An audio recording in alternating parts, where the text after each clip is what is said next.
Escaping virtual reality. Living in realities disconnected from the needs of our bodies, the false conundrum of nature versus nurture, the mythical distinction between subjective and objective. These are the situations and ideas that hold us in bondage while we witness degenerative cycles and relentlessly overwhelm us. They all entail the core belief that we are passive agents in the midst of our own lives, buffeted about by genes and the environment, and that we can only be ministered to in our distress by experts who seek to reduce the complexity of human life to the rules of formal logic.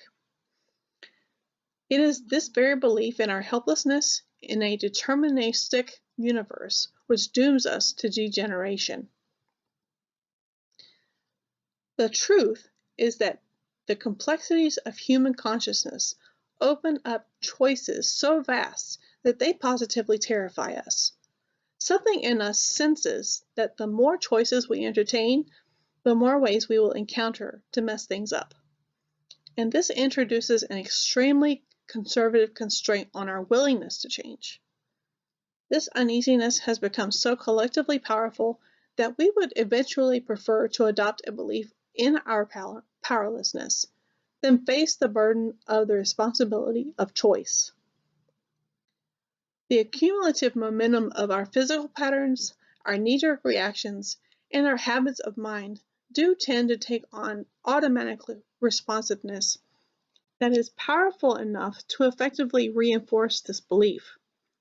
We may be intermittently aware somewhere in the back of our minds that we have choices, but what we are faced with on a practically daily basis is the compelling nature of our heap of habits and addictions. Addictions to our postures, addictions to our limited ranges of movement, addictions to our own stressful neuropeptide cocktails, addictions to our attitudes, and addictions to our beliefs. Habits are not easy to overcome, even when their pursuit is obviously detrimental. New behaviors take time and persistence to establish, and they seldom feel comfortable or natural at first.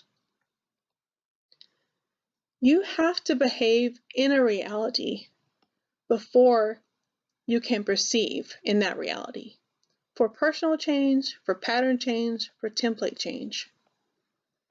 It is necessary to act, to voluntarily, willfully engage in the process of self-observation and self-regulation, and to stay with it over time. Remember that it takes several miles of ocean to turn a battleship. And the belief that we are helpless in our situation is very often the decisive factor in our failure to nurture new habits that can lead to positive change. Awakening and empowering the witness is powerful medicine.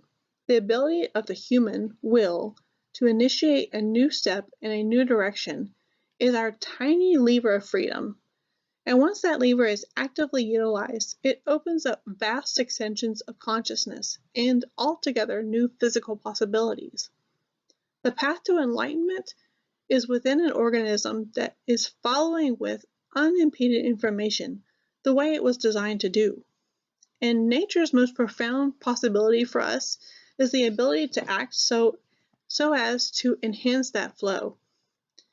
And she has provided for us the instruction materials for the process.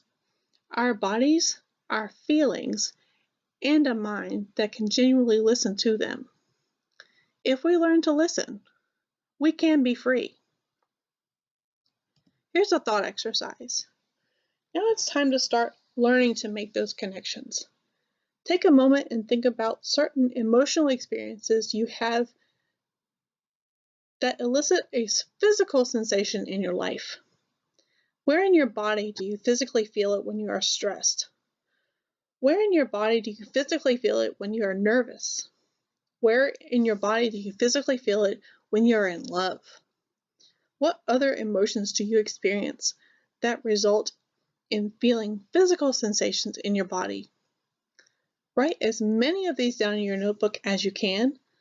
We will address them more later.